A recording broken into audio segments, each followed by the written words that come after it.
Conversábamos más temprano en la sección Así Vivimos con Luis Alfredo Medina, coordinador de investigación del Observatorio de La Laguna, justamente con estos datos que nos proporcionó con relación a cómo ha crecido el parque vehicular en la zona metropolitana de La Laguna, que pasó de 354,000 vehículos en 2014 a 648,499 en 2024. Es decir, cuando hace 10 años había un vehículo por cada 4 habitantes, actualmente hay un vehículo por cada 2 habitantes. Y estos son datos, por supuesto, del INEGI, que también lo revisábamos con esta información de que Saltillo y Torreón, si hacemos el análisis particular de estas dos ciudades coahuilenses, de las más pobladas, pues ambas están en el top 4 nacional de crecimiento vehicular, según el INEGI. Estas ciudades coahuilenses superaron el crecimiento vehicular de urbes como la Ciudad de México, Monterrey, Guadalajara, Toluca, Querétaro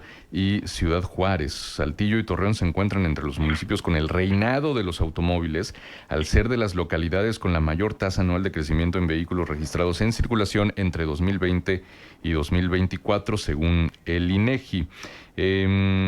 Se posicionaron pues en estos sitios en comparación con los municipios más poblados de las 20 zonas metropolitanas con mayor número de habitantes en el país. Torreón pasó de 206,414 vehículos a 272,735, o sea, una tasa de crecimiento de 32,13%, la más alta de hecho a nivel nacional. Saltillo, por su parte, pasó de 347,072 a 427,146 vehículos con una tasa de crecimiento de 23,07%, ubicándose como la cuarta más alta del país. El top 4 lo completan Tijuana, en segundo lugar con 30,76 y Mexicali con 23,58%. ¿A qué se puede atribuir esto? Digo, basta salir a la calle, ver la cantidad de vehículos que hay y el deteriorado y deficiente servicio de transporte público que hay, la poca infraestructura que hay o casi nula para la movilidad sustentable. En fin, muchísimos factores y todo eso lo vamos a analizar en compañía del arquitecto José Antonio Ramírez Reyes, Tony Ramírez, integrante del Laboratorio Urbano de La Laguna. Tony, bienvenido, ¿cómo estás? Muy buenos días. Hola, ¿qué tal? Muy buenos días, Manuel, Marcela. Pues un gusto estar aquí discutiendo este tema tan importante. Oye, que lo hemos platicado en muchas ocasiones contigo. ¿Qué está pasando? Tú hiciste un análisis de verdad muy interesante sobre cómo podríamos desmotorizarnos, pero de entrada el diagnóstico que tú haces, ¿cuál es? Pues no hay ninguna sorpresa, se cumplieron los pronósticos, lo veníamos diciendo muchos de los que se dedican al estudio de la ciudad y la planeación. Desde el 2016, el INPLAN, desde sus primeros estudios, ya señalaba la urgencia de políticas públicas dirigidas a favorecer más otros medios de movilidad que no sea el automóvil particular. Y tal vez un poco sí la sorpresa de estos datos es lo rápido.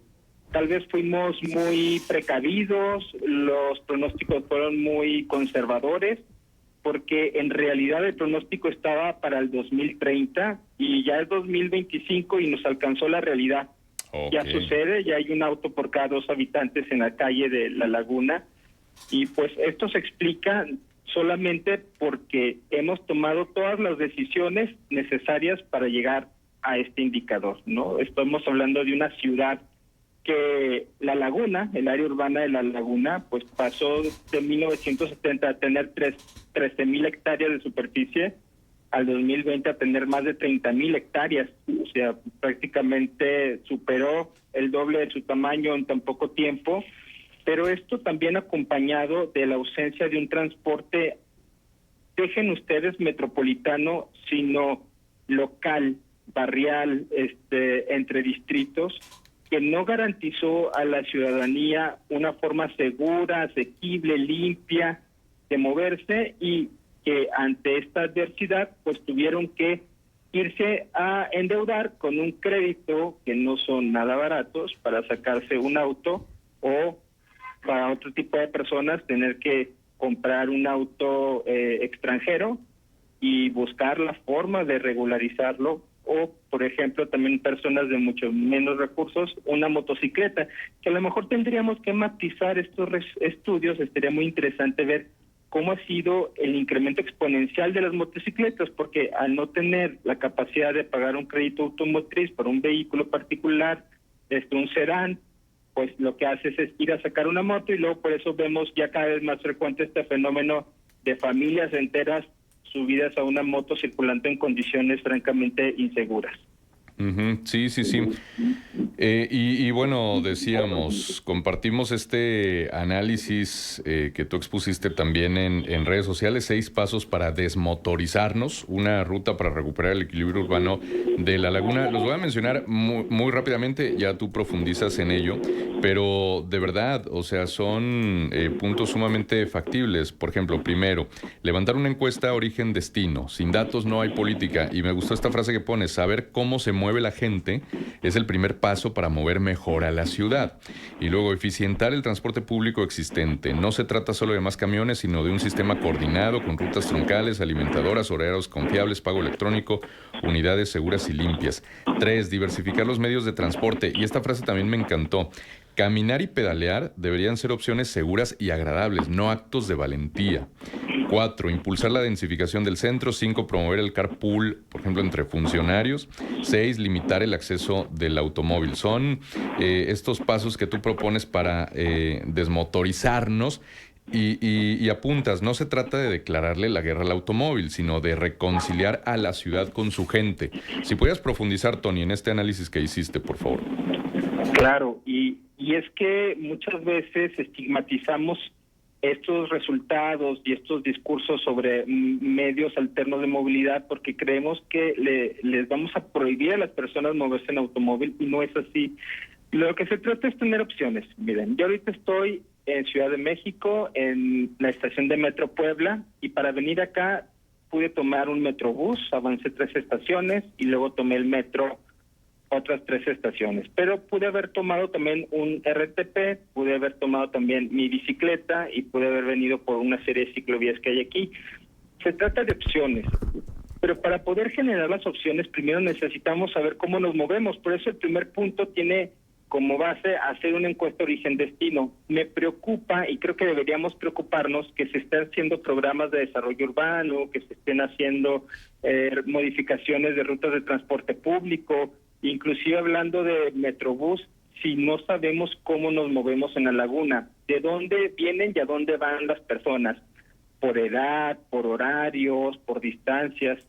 Y es que según los diagnósticos, en la laguna aumentó, el promedio de duración de traslado aumentó de 15 minutos a 30, inclusive hasta 40 minutos en los últimos 30 años.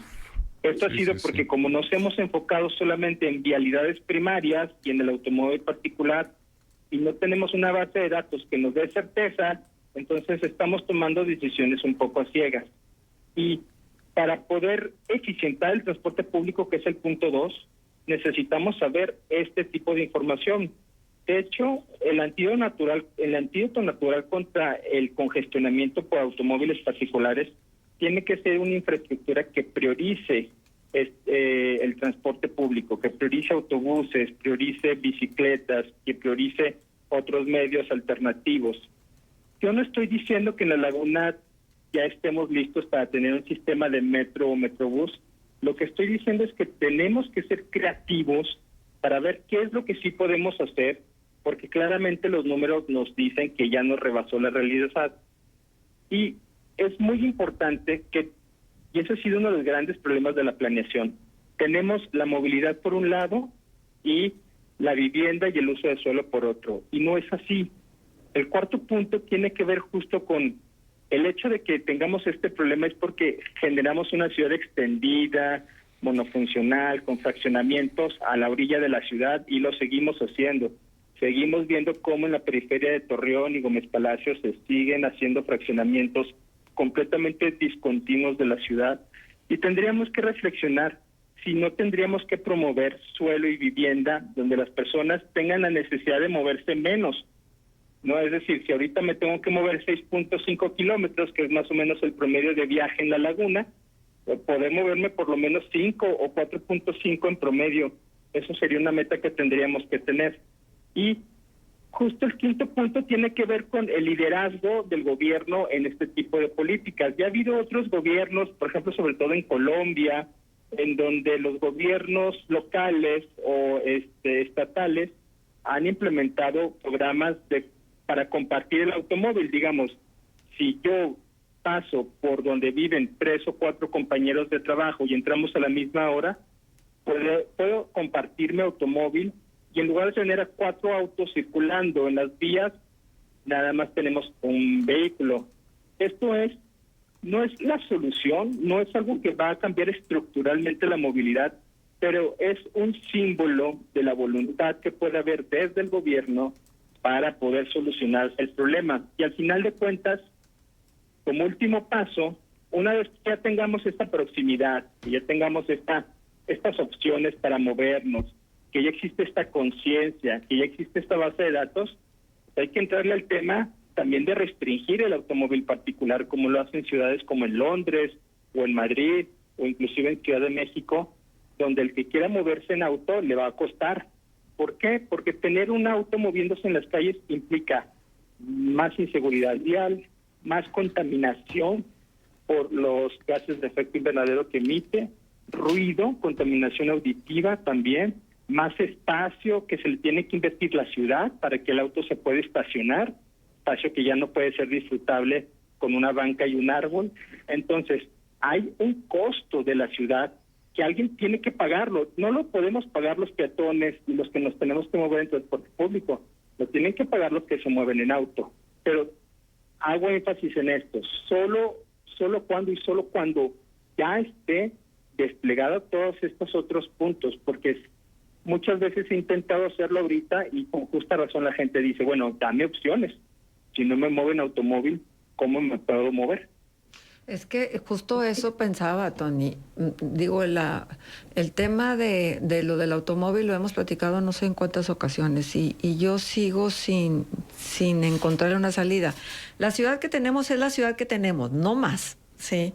Entonces, con esto es con lo que tenemos que empezar como a ver de qué manera puede ser más amable el fluir en la movilidad de todos los habitantes y que lo que está por construirse, es decir, todos los nuevos sectores habitacionales, pues realmente consideren todo lo que se hizo mal de este lado, ¿no? Del lado de lo que ya tiene historia, de lo que no se tomó en cuenta en el crecimiento de la ciudad. Sí, y tienes toda la razón. Esta ciudad que tenemos ya la tenemos. Pues sí. Ya tenemos 15,000 hectáreas, por ejemplo, en Torreón, ya hay 2,000 hectáreas vacías, suelo ocioso que está sin aprovecharse. ¿Qué podemos hacer? Yo creo que lo primerito que se tiene que hacer es una coordinación metropolitana.